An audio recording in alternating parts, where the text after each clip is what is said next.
Halo, selamat sore Bu Yuyun dan teman-teman Medcom. Saya Fiskardin akan menjelaskan tentang radio dan listening culture.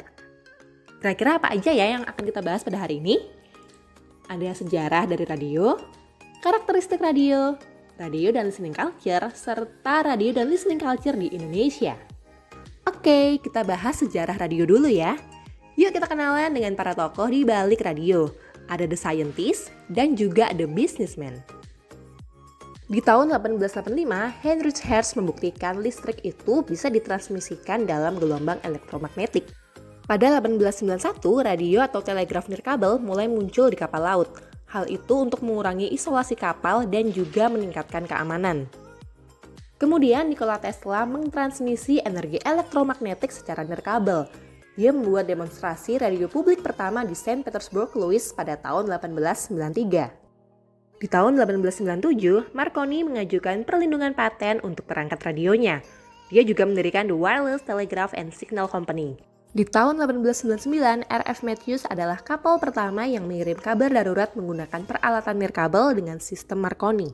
Di tahun 1902, radio mulai diperkenalkan ke Amerika melalui artikel ilmiah. 4 tahun berikutnya, Reginald Fessenden untuk pertama kali mengirimkan program pidato dan musik. Di tahun yang sama, Lee De Forest memproduksi audion, yaitu alat untuk menguatkan sinyal radio.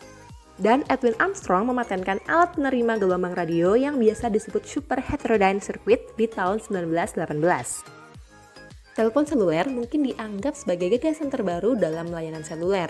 Padahal gagasan tentang mobil radio sudah ada cukup lama.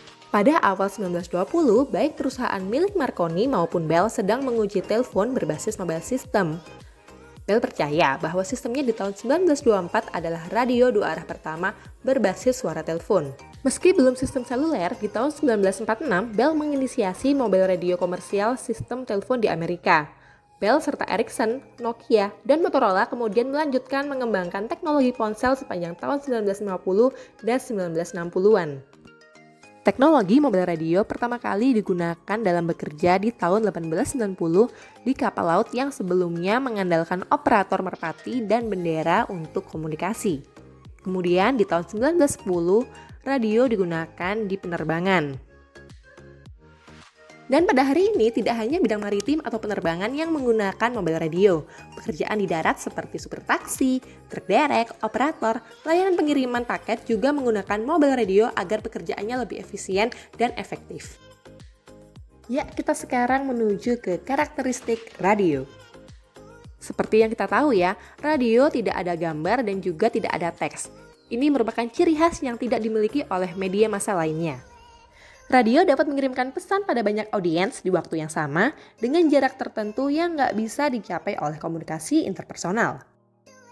Karena radio hanya menawarkan suara, maka audiens dipaksa untuk menciptakan imajinasinya sendiri. Karakteristik keempat, radio itu murah, bisa didengarkan sama-sama, bisa dibawa kemana aja, dan yang paling penting radio itu gratis.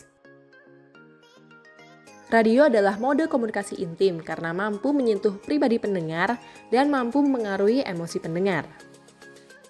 Radio menjadi media sekunder karena sering didengarkan sambil melakukan aktivitas seperti menyetir mobil, makan, merajut, atau aktivitas lainnya.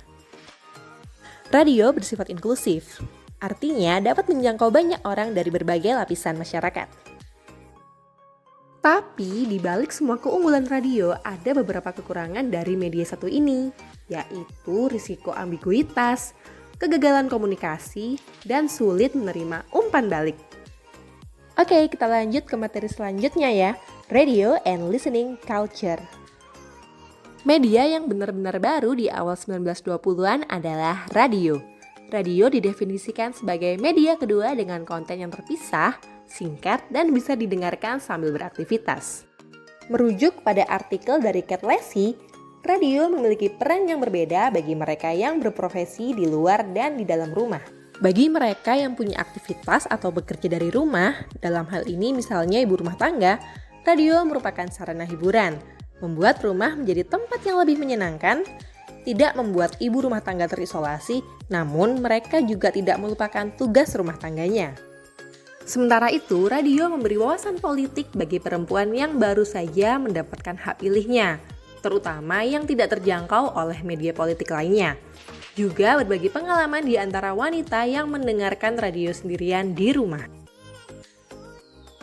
Dari sini dapat dipahami jika radio adalah media sekunder, media yang tidak menuntut perhatian penuh, tapi dapat dikonsumsi sambil melakukan pekerjaan lainnya.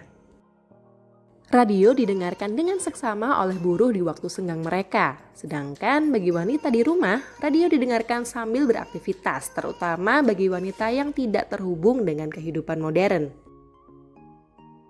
Radio memberi cara pandang modern pada wanita dibanding media massa lainnya. Program-program yang disajikan melengkapi rutinitas mereka di rumah, sehingga kehidupan wanita tidak lagi monoton dan merasa terisolasi.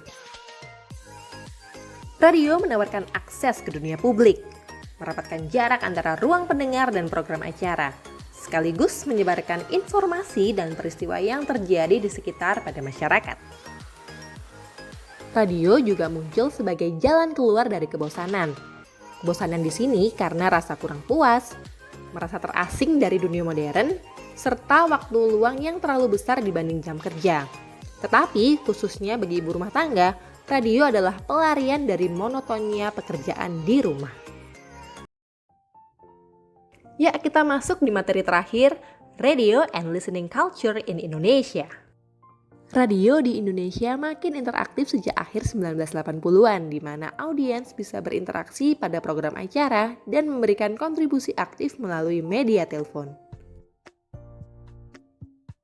Stasiun Radio Indonesia juga punya target audiens yang lebih luas dan spesifik. Segmen pasar ini sebagian dibuat oleh stasiun radio itu sendiri ketika kehadirannya makin dibutuhkan oleh masyarakat. Sejak akhir Orde Baru, Radio Berita Indonesia telah berkembang menjadi lembaga forum publik untuk membahas topik dan isu sosial. Forum di radio dapat diakses oleh sebagian besar masyarakat karena teknologinya yang mudah bagi audiens. Radio berkontribusi pada pengembangan jurnalisme dengan genre yang berbeda. Juga membantu warga untuk berdiskusi dan menyediakan solusi praktis dalam masalah sosial. Dan yang terpenting, radio menumbuhkan rasa kedaerahan pada masyarakat. Ya, itu tadi penjelasan mengenai radio and listening culture. Semoga bermanfaat ya. Saya Fiska pamit, terima kasih atas perhatiannya dan sampai jumpa.